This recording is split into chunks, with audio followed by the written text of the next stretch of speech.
Hey everybody, I'm Paintball Dad, and I am struggling to get myself ready for a 1v1 event.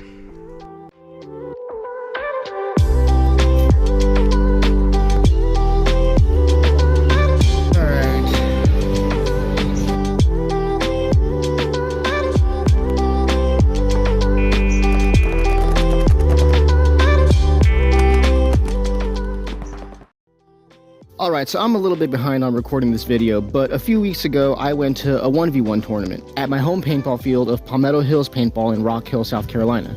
Now why does this matter? Well, 1v1s are actually kind of a new and growing trend in paintball. Most paintball tournaments are based around a 5-man format. Some paintball tournaments are based around a 3-man format, and a long time ago, the standard used to actually even be 7-man and even 10-man. But now 1v1 tournaments are the new thing, and they're kind of hard to find right now. But I would say that the popularity all started with Hormesis. Hormesis is a company that's owned by Oliver Lang. If you know nothing about paintball, all you need to know is that Oliver Lang is like the Tony Hawk of paintball. And he's been traveling around the world promoting a 1v1 tournament series that he's hosting. After you watch this video, you should definitely check out some of the Hormesis 1v1 videos. But let me get back to telling you about my experience. So I was really excited for this 1v1, not just because I actually like 1v1, but this 1v1 was also going to be at night. And my home field has stadium lights. Now this isn't my first time playing nightball, but it has been a long time since I last played nightball.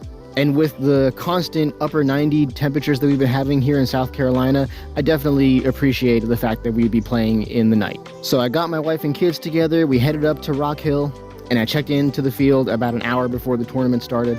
And right when I got there, I was so glad that I did decide to go, because right when I walked in, there was already some faces that I recognized and people who recognized me, and I was happy to see some friendly faces. And to me, this is a pretty big deal because, on a personal note, I've been having a hard time feeling like I truly belong in my new home state of South Carolina. But whenever I go to a paintball field, I almost always feel like I belong. So this feeling of like having a home is super important to me.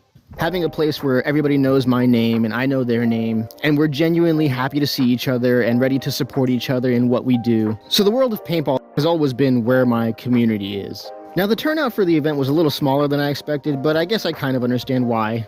There's a lot of preparation going on for a lot of different tournament series right now. I think within a 4-week span we've had C3XL, CPXL, CFOA, some dudes went up to NXL MAO, and there's also the Hormesis 1v1 series coming to Greenville. But anyways, there were still enough players to make it interesting, and the grand prize for winning this 1v1 was the total of everybody's entry fees. So everybody paid like $10 entry fee, and there were 17 players. Not a bad prize for just playing a couple hours of paintball. Now, if you're wondering how I did, I'll let you know right now, I absolutely sucked. I'm sure I came somewhere close to last place. I didn't bother to actually check.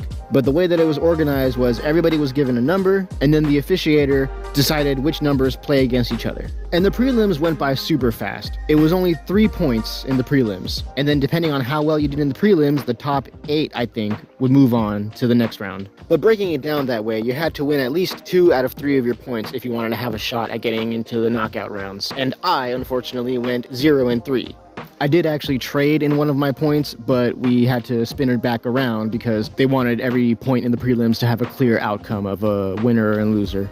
And now, I'm not going to make too many excuses because I really think that my head just wasn't in the game and it all came down to me. I was not playing aggressive enough and I was just recovering from a knee injury, so I was kind of cautious about how my movements were going to play out. But one thing I didn't expect was that my lens was actually giving me a bunch of issues. I have an HD yellow lens on my JT Proflex, and my vision was great as far as like the brightness. But for some reason, I kept getting this like foggy effect. I couldn't tell if it was fog or just oil residue from the paintballs, and that maybe for some reason my microfibers just wasn't getting it off efficiently. But something was making my vision so that I just could not see the movements of the other player on the field. So lesson learned, if I'm gonna do nightball, I need to switch out my lens. Or maybe I'll try some anti-fog spray or something and see if that makes my lens just a little bit better. But it's a pretty new lens and a pretty new mask altogether, so I was just really surprised that I was having vision issues. But anyways, even though I sucked, I lost,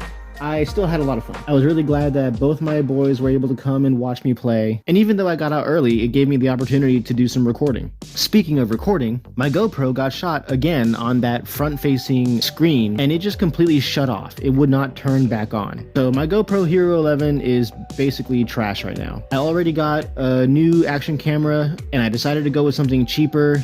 I'm not gonna buy any more expensive GoPros. I'm gonna go with like a cheap Chinese knockoff. I got something made by a company called Wolfang.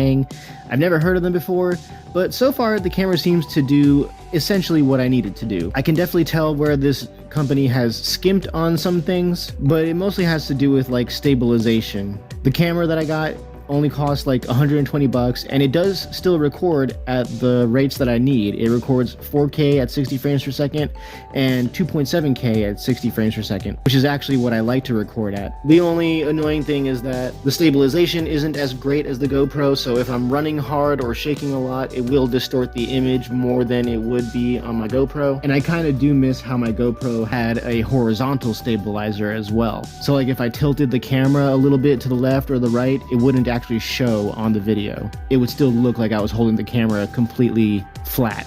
But now that's all I really have to say about this 1v1. It was a fun experience, and even though I didn't do well at all, I still can't wait to do another one. And I really hope that 1v1s actually pick up in traction. I hope that 1v1s even become a new kind of division in the NXL. I think I would definitely play more NXL events if there was a 1v1 series. But let me know what you guys think. Do you like 1v1s? Have you ever been to an official 1v1 event? And let me know how yours turned out. And thanks guys for watching. Don't forget to like and subscribe.